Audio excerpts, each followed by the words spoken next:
Hey guys, what's going on? It's Alex here with they're a little late, but my NFL Week 3 predictions. Now, I do just want to say, while I'm late on making the prediction video, I did actually have all of my predictions out on Twitter before the game showed up, or before the games happened. I just forgot to make a video. There was something going on this weekend that I was so excited for that I forgot to make it. So we're going to make one now just so it's up there. So, from our last week 2, I actually ended up going 12-4, which was pretty good. That makes my current record 22-10. So, we're above 6, we're at about 0.667 point, we're probably closer to 0.700. And so far this week, I am 9-6, and there's still one more game left to play, Dallas and Philadelphia. We'll get to that later, though. So, for the Thursday night game, I did put out on Twitter here, Carolina 31, Houston 14. Now, while I didn't get the score right, I did predict the winner. It was closer than I thought it'd be. But yeah, so that was 1-0 for the week already. And then, the rest of my picks I made on Sunday, probably right about noon. So, as you can see here, hold on here. So, as you can see, I've got my picks here. Why is it? There we go. See if I can get all these in here at once. I apologize. I'm not very good at using this.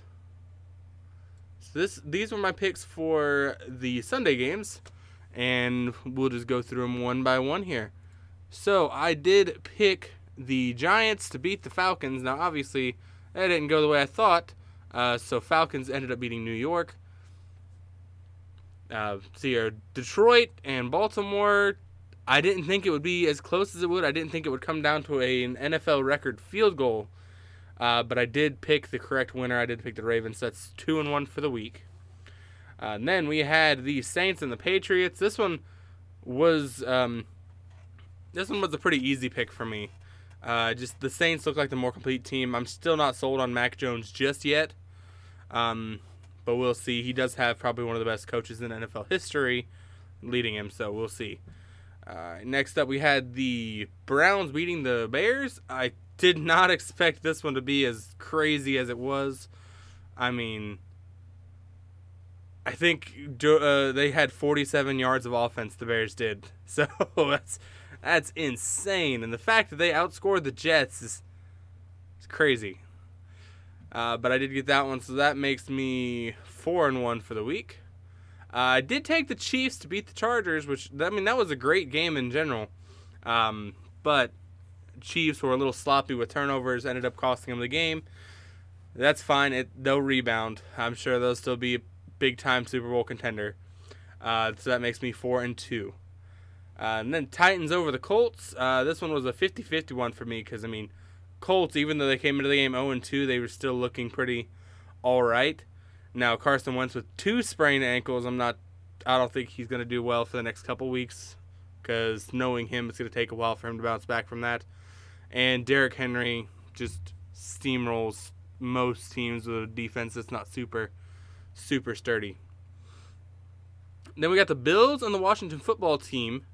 This one was a tough one for me because Josh Allen was the man I was going against in fantasy, but it's all right. It all worked out. I did take the Bills to beat the football team.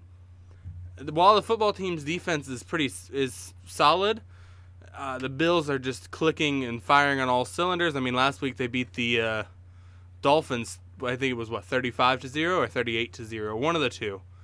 So it's crazy how good that team is clicking already. And the Bengals I picked the Steelers over the Bengals just because I wasn't completely sure in my team. Now, I was crazy impressed with the performance. The Cincinnati defense actually stepped up big. They started giving up some yardage towards the end, but it was too late for the Steelers to really get anything done. They did cause a couple turnovers. And yeah, it was all around a great game for the Bengals, but I was incorrect. Oh, shoot, I lost track. Where am I at? So 1-0, 1-1, 2-1, 3-1, 4-1, 4-2, 5-2, 6. So I was 6 and that makes me now 6-3 for the week. There we go. And then I picked the Cardinals over the Jaguars. I mean, it's pretty safe to bet against the Jaguars pretty much every single week this week. This year, I mean, Jaguars, they honestly look like they could go 0-17, be the first team to go 0-17. So, yeah, that's going to be exciting to see. I get to see an 0-16 and an 0-17, or two 0-16s and an 0-17 in my lifetime. All right. But yeah, I did take the Cardinals. I mean, it's an easy pick for me. It makes me 7-3 for the week. Then the Broncos and the Jets. I mean, this one, another easy pick. Pretty much anybody the Jets go against are going to have a great week. Broncos 26-0 over the Jets. I didn't expect a shutout, but the Broncos, I'm still not sold on the Broncos yet. Yeah, they're 3-0, but their opponents are combined 0-12 or 0-9. So it's going to be, I can't wait to see him play against a team that's actually ready to compete. But this week it was an easy pick. So it makes me 8-3. Now, next up, I picked the Raiders over the I don't know what my record is. I know what it is, but I don't know where I'm at. Next up, I picked the Raiders over the Dolphins. Another easy pick. The Raiders have been playing great against the two AFC North opponents they played against. One of them being the Ravens, who are, again, legitimate Super Bowl contenders, even though they only beat the Lions by 2. But yeah, it came down to another overtime game. Raiders are now 2-0 in overtime this year, which is pretty crazy. Dolphins showed up a lot better than I thought they would. I mean, I figured they would rebound, but I didn't think they would be able to take it to overtime. But yeah, Derek Carr looking like he's getting back to his old self. I mean, Henry Ruggs actually is starting to produce, which is about time for the first rounder last year. And Darren Waller, always a safe assumption he's going to do well. And then Max Crosby, he's been surprising me too. I believe it's a contract year for him, so he's going to be playing lights out all year. All right, next up I picked the Seahawks to beat the Vikings. Now that game did not go like I expected it to go. The Vikings, I don't know if they just played down to the Bengals or what, because I don't think the Bengals would be able to beat the Seattle Seahawks. But Vikings had 2 back-to-back tough losses by less than a score, or by 1 score. And then they came out, beat the Seahawks 30-17. It was a good game, honestly. I don't know what's up with the Seahawks, unless they're gonna have a back half, like a great back half of the season. It is still really early to tell, so you never know. All right, now I picked the Rams over the Bucks. Now this one was a really tough one for me because both of these teams look great, but I had to trust Matthew Stafford to be able to do some work against this Buccaneers defense that's been pretty stout all year. It was a good game by both sides. I wasn't able to watch a lot of it because I was at work for most of it.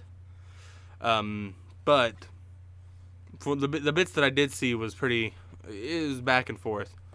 I don't think there was ever a clear-cut winner until the very end of the fourth quarter. So, yeah, it was nice. It's nice to see Matthew Stafford finally be able to win.